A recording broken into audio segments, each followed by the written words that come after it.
You clicked because you have a brown bottle of hydrogen peroxide sitting in your bathroom cabinet right now, and you think you know exactly what it does. You don't. Not even close.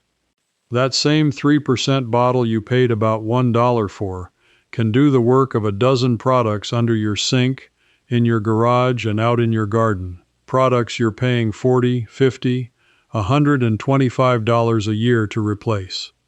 I know that sounds like a stretch. I thought so too. I was the guy who bought the special cleaner for every single job, because the label told me I needed it. Then I spent 2 winters near an Amish settlement in Holmes County, Ohio, and I watched a man named Eli fix, clean, and heal half his household out of one plain bottle that cost less than a cup of coffee. Before we're done, I'm going to hand you a trick I found buried in a household manual from 1917. A method for one specific job around your car that mechanics quietly charge you for, and it works in your own driveway this weekend. This isn't for some off-grid cabin. This is for your house, exactly as it is tonight. So let me tell you how a skeptic like me ended up throwing away half the bottles in my cabinet. It started with a stain, a rust-colored ring on Eli's workbench, and next to it, that brown bottle. I asked him what he used to clean his tools, expecting him to name some product. He just pointed at the peroxide and said, "That. For most things, that." I laughed. He didn't. And that laugh of mine is exactly the thing I want to warn you about. Because the first thing I learned is that hydrogen peroxide is not what the marketing taught us it was. Here's the clue that cracked it open. Most of us were raised to believe peroxide is for one thing, pouring on a cut so it foams. That foam is the whole reason we trust it. But that bubbling is not the peroxide killing germs the way we imagine. That fizz is an enzyme in your blood and tissue called catalase, breaking the peroxide apart into water and oxygen. In other words, the reaction you've been trusting your whole life is mostly your own body reacting, not a magic disinfectant scrubbing the wound. And that told me something important. If the fizzing isn't the point, then everybody who says peroxide is just for cuts never actually understood the chemical in the first place. Which made me wonder, what else were they wrong about? Hydrogen peroxide is one of the simplest molecules there is. 2 hydrogen, 2 oxygen. When it does its job, it breaks down into water and oxygen and leaves nothing toxic behind. That is the whole secret the Amish understood and the rest of us forgot. It cleans, it lifts, it brightens, and then it disappears into plain water. No residue, no perfume, no poison sitting on your counter where your grandkids put their hands. It was first isolated back in 1818 by a French chemist named Louis-Jacques Thénard, who called it oxygenated water. For over 100 years it was a workhorse in homes and hospitals and dairies, and then the chemical companies figured out they could sell you 20 different bottles for 20 different jobs, each one $4 or $5, each one with a fancy name. The peroxide never stopped working. We just stopped reaching for it. But if it's that simple and that cheap, why did it vanish from our shelves? Hold that question, because the answer only gets worse as we go. Let me start where Eli started me, the kitchen, because this is where I first caught myself being a fool with my own money. Look at your kitchen sponge. That thing is, gram for gram, one of the dirtiest objects in your entire house. Researchers at Furtwangen University in Germany studied used kitchen sponges and found bacterial densities so high they compared them to a fecal sample. Billions of bacteria in a single sponge. And most people either throw them out every week, money in the trash, or they microwave them, which never gets the whole thing. Here is what I do now. I take that brown bottle, pour it straight into a shallow bowl, and soak the sponge in the 3% peroxide for about 10 minutes. It reaches into every pocket of that sponge and breaks down the bacterial cell walls, and then it rinses out to nothing but water. One sponge lasts me a month now instead of a week. That is a tiny saving, but multiply it across every sponge, every dish rag, every cutting board in your kitchen. Speaking of cutting boards, That's the one that made me feel sick about the years I spent doing it wrong. I used to scrub a wooden board with soap and think I was safe. But raw chicken juice sinks into the grain where soap can't follow. So now, after I cut meat, I spray the board with peroxide, let it sit 5 minutes while it fizzes into the wood grain, and wipe. The oxygen goes down where the soap won't. But cleaning surfaces was the small stuff. The next door I opened was the one that started saving me real money, and it's the one they least want you thinking about. Number 4. This is the one that saves you around $125, and it's the reason I put it in the title, because it's the clearest example of paying for something you already own. Go out to your car and pop the hood. Look at the battery terminals. If you've had the car more than a couple years, you'll likely see a crusty, powdery buildup around the posts, white, blue, or greenish. That corrosion is the silent killer of car batteries. It builds up, it blocks the connection, your car struggles to start, and eventually a mechanic tells you that you need a new battery. A battery and the labor and the diagnostic fee. You're looking at $125 or more. Easy. Sometimes far more. Half the time you never needed the battery at all. You needed the corrosion gone. Here's what I do, and what a mechanic will never volunteer. I disconnect the terminals. Negative first. Always negative first. Then I pour hydrogen peroxide over the corroded posts. If you want it stronger, mix it with a spoon of baking soda first into a paste. It foams up and lifts that crust right off the metal. A minute later, I scrub it with an old toothbrush, rinse with a little clean water, dry it, and reconnect. The connection comes back to life. The car starts clean. I did this on my own truck 2 winters ago when it was cranking slow, fully expecting to be told I needed a new battery. That battery is still in there today. That is the $125 sitting right there under your hood that a brown bottle protects. Now think about what that means.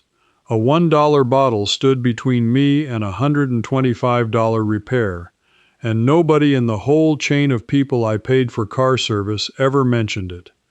Therefore, I had to ask myself, how many other everyday expenses are just the same trick in a different coat? Before I show you the laundry room and the bathroom tricks, let me stop right here, because that battery terminal moment is exactly why I finally wrote all of this down. You're standing at your open hood, brown bottle in hand, and it hits you. How many times has a slow crank cost you a full battery you never needed? That is exactly the frustration I put into my books. In plain wisdom, I lay out the 5 plain habits that add years to a car most people trade in too early. No special tools, no barn, doable this week. And how to read your own warning lights and idle roughness so you stop paying for diagnostics that fix nothing. Amish depth goes deeper into keeping an aging engine, battery, and belts alive, far past the mileage dealers use to scare you into trading in, plus which must-buy specialty products are pure marketing. And the Amish blueprint hands you the plug-in printable checklists and a plain language script for talking to any mechanic, so you walk in informed and walk out without the upsell. Here's your free test tonight. Pop your hood, check those terminals for that white, blue, or greenish crust, and pour a little peroxide over them. Watch it foam that corrosion off before you ever pay a soul. The fastest way to get the books is to scan the QR code right there on your screen, or go to the link in the description or the pinned comment.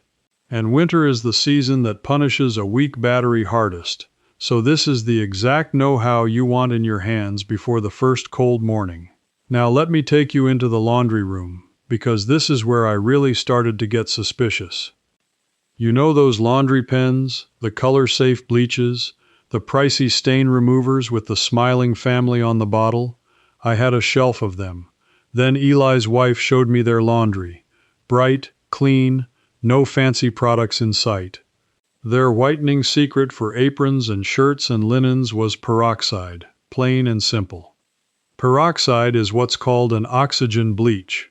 Unlike chlorine bleach, which is harsh enough to eat the fibers and yellow your whites over time, oxygen bleach lifts the stain and then breaks down into water and oxygen.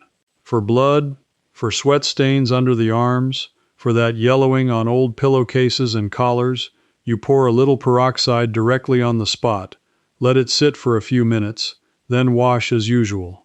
For a whole load of dingy whites, a cup of it in the wash brightens the entire load. There's real history here. Before the chlorine bleach industry took over American laundry rooms in the early 1900s, oxygen-based whitening was the standard careful housewife's method, gentler on cloth that had to last for years, because back then you didn't throw a shirt away, you kept it a decade. The Amish never left that method. We were sold out of it. And blood stains, this is the one that stops people cold. A fresh blood stain on a white sheet looks like a ruin. Pour peroxide directly on it and watch it foam and vanish. That catalase reaction I told you about at the start, blood is full of it. That's why it works so violently well on exactly the stain everybody panics over. But here's where I got uneasy. Because if peroxide replaces the stain pens and the whiteners and half the disinfectant sprays, that's not a few dollars. That's a whole category of the store I'd been feeding for 30 years. And I started to wonder who benefits from me not knowing this. Keep that thought because it sharpens. Let me take you into the bathroom because this next one is the one people are most afraid to try and most amazed by when they do. Your toothbrush. You rinse it and drop it back in the holder, and it sits there damp, next to a toilet, collecting bacteria for months. Hydrogen peroxide has been used in dentistry for over a century. A quick dip of your toothbrush in a small cup of 3% peroxide between uses cleans it in a way rinsing never will. And that same brown bottle is the active ingredient, literally the same thing, in the whitening strips and gels they sell you for $30, $40 at the drugstore. Diluted peroxide, swished carefully and spit out, never swallowed, is the old poor man's tooth whitener. A lot of folks use it half and half with water as a mouth rinse, the same way it was recommended in home health guides 100 years ago. You just never swallow it, and you don't overdo it. Now, I promised you this whole thing applies to your life exactly as it is tonight, and here is where I look you square in the eye. Because I know what some of you are thinking. You're thinking, this is fine for a man who spent winters on an Amish farm. My life is a suburban house, a busy week, a normal bathroom. Good. This next part is built for you, for the house you're sitting in right now, with things you already own and no special skill at all. Walk into your bathroom tonight. Look at the grout between your tiles, that gray, darkening line that makes the whole room look dirty no matter how much you scrub. You do not need the expensive grout cleaner. Make a paste of hydrogen peroxide and baking soda, spread it along the grout with an old toothbrush, let it sit 30 minutes and wipe. The peroxide lifts the organic staining and the mildew right out of the pores, and the grout comes back to the color it was the day it was laid. Now your toilet bowl. That ring you fight with a brush every week. Pour half a cup of peroxide into the bowl. Let it sit 20 minutes. Brush lightly, flush. It brightens the porcelain and kills what's living in there, and it costs pennies instead of the blue bottle you keep rebuying.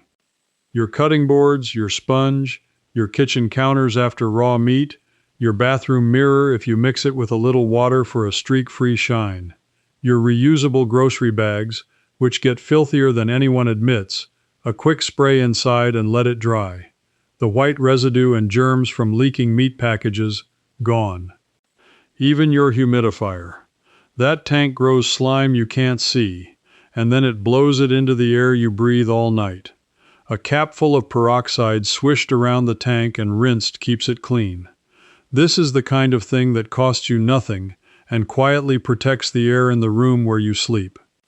Every single one of those uses $1 worth of a bottle you can buy at any store on the corner, tonight, and none of them requires you to change one thing about the modern life you live. That was the moment the wall between their world and my world fell down for me. This was never about living like the Amish. It was about them keeping a piece of common sense the rest of us were talked out of. But talked out of by whom? That's the door I really didn't want to open, and it's time now, because we're past the point of polite. Here is the thing that made me genuinely angry. Hydrogen peroxide can't be branded.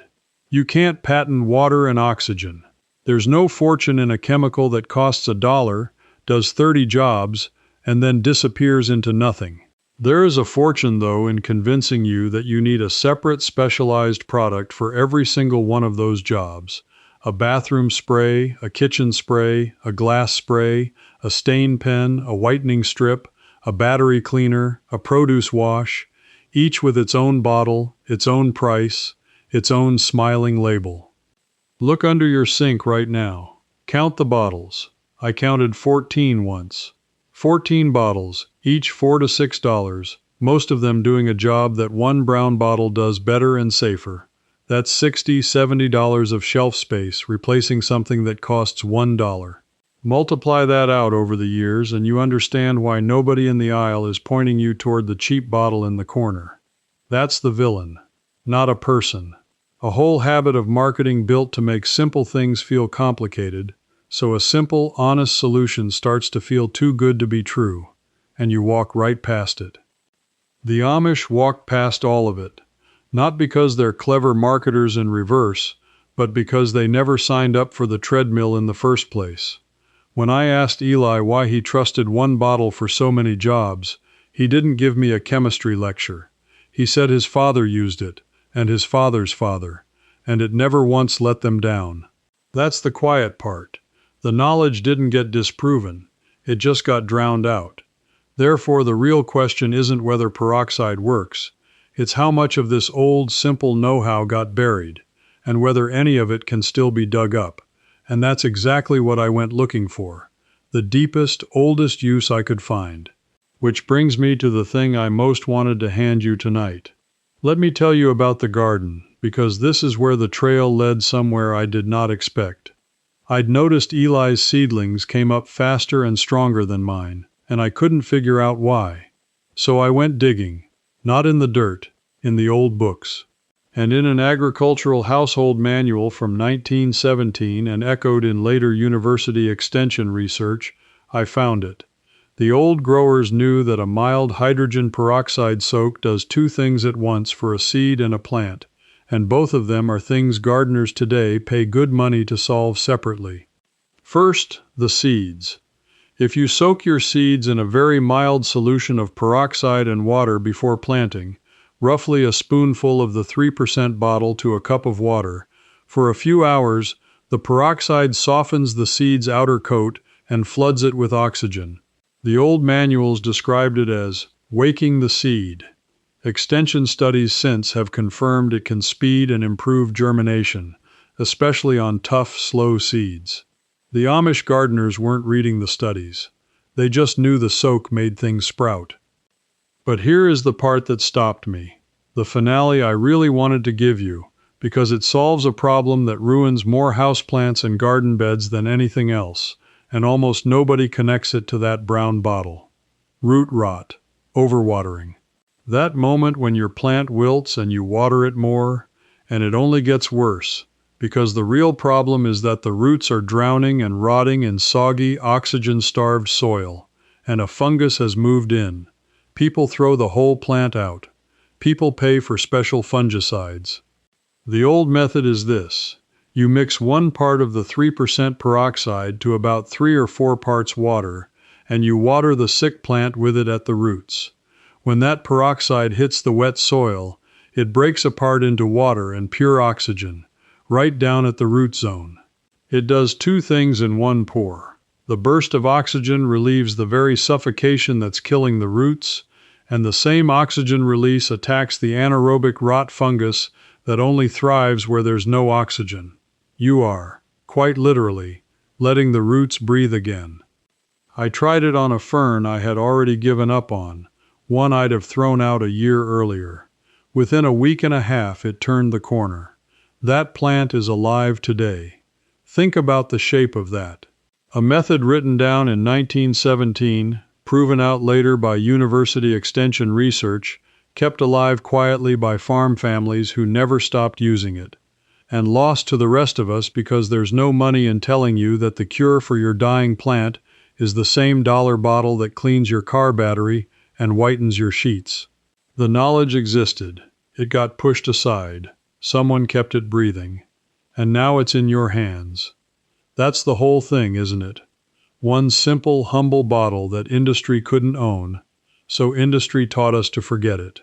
And every job it does clean, and then it turns back into plain water and disappears, leaving nothing behind but the money you didn't spend. I spent 30 years buying complicated answers to simple questions, and it took a quiet man in Holmes County pointing at a brown bottle to wake me up. If you felt that same tired frustration, the rising bills, the shelf full of single-use sprays, the sense that you're being sold your own common sense back at a markup, then you already know in your gut that this is right. You're the kind of person who trusts your own two hands and old proven sense over an expensive label. And that instinct was never wrong. It just got shouted down. So here's what I want from you. Go count the bottles under your sink tonight, and come back and tell me the number. I told you I once counted 14. I want to know if you beat me, and tell me which one of these you're trying first. The battery terminals, the bloodstain, or that dying plant on your windowsill. Leave it in a comment right now, because I read them, and while you're at it, tell me what part of the country or the world you're watching from. It always amazes me how far this old knowledge travels. If any of this loosens something loose in you, subscribe and stand with the rest of us who are quietly digging this lost know-how back up, one buried method at a time. Because next time I'm opening up something even bigger, a single common pantry item, one the Amish keep by the pound, that does the work of an entire cabinet of cleaning products, and there's a document from the 1800s that proves they've known it all along. You won't want to miss where that one leads. Before you go, one last thing. What you just watched was only the overview. Inside the Plain Living Circle, I walk you through the full Peroxide playbook, step by step. And in there, you can ask me your own question, and a real person, me, answers you myself. You won't be alone either. Just point your phone's camera at the code on the screen. And you can cancel anytime, no risk at all. Now that you know these Peroxide secrets, let me show you something even better. There's an old Amish way to use ordinary WD-40 that quietly saves you money the dealers hope you never learn. It's starting right here.